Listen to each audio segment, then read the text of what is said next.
Today's topic is photosynthesis.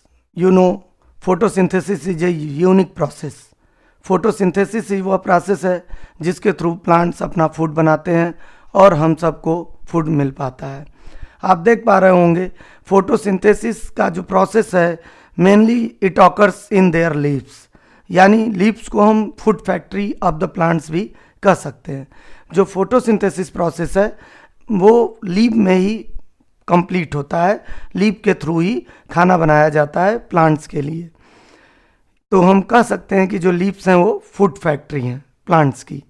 The leaf have green pigment called chlorophyll. Leaves के अंदर एक particle होता है जिसे हम कहते हैं पिगमेंट, उसको हम क्लोरोफिल कहते हैं। ग्रीन पिगमेंट होता है जो कि क्लोरोफिल कहलाता है। What is the purpose of this chlorophyll? Chlorophyll captures the sunlight.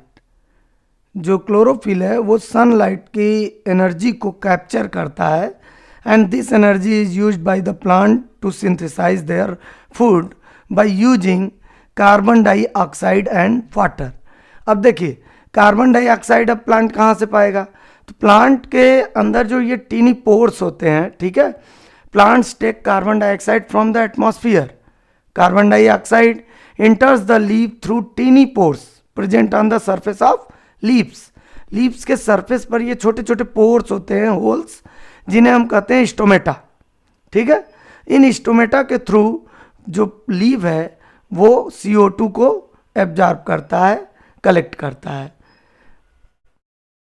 ये क्लोरोफिल लाइट को कैप्चर कर रहा है प्लांट्स के लीफ में, और उसके बाद लीफ में CO2 स्टोमेटा के थ्रू कलेक्ट हो रहा है, और वाटर कहाँ से जा रहा है? रूट्स के थ्रू। तो ये सारी चीज़ें लीव्स तक पहुंचना बहुत ज़रूरी है क्योंकि leaf is the food factory of the plants. तो लीफ में ही खाना बनाने का प्रोसेस चल रहा है, फोटोसिंथेसिस प्रोसेस चल रहा है। तो रूट्स से वाटर, लीफ से जो स्टोमेटा है उसके थ्रू CO2, और जो है सनलाइट को कैप्चर कौन कर रहा है? क्लोरोफिल। तो ये सारी चीज़ें जब पहुंचती हैं लीफ के पास तो फोटोसिंथेसिस प्रोसेस के तहत प्लांट्स अपना फूड प्रिपेयर करते हैं, और वही फूड हम लोग खाते हैं भाई, क्योंकि प्लांट जो फूड बनाएगा वो फ्रूट के रूप में, वेजिटेबल के रूप में या रूट्स के रूप में कलेक्ट करता है, और उसी को हम सब जो भी ह्यूमन बीइंग्स हैं उसे खाते हैं और सरवाइव करते हैं। तो इस तरह से हम देखें तो डायरेक्टली या इनडायरेक्टली जो we are depending on the plants, और प्लांट्स फोटोसिंथेसिस करके हमारे लिए खाना बनाते हैं, अपने लिए बनाते हैं, हमारे लिए बनाते हैं। ये देखिए फोटोसिंथेसिस प्रोसेस का जो इक्वेशन है उसको ध्यान से देखिए।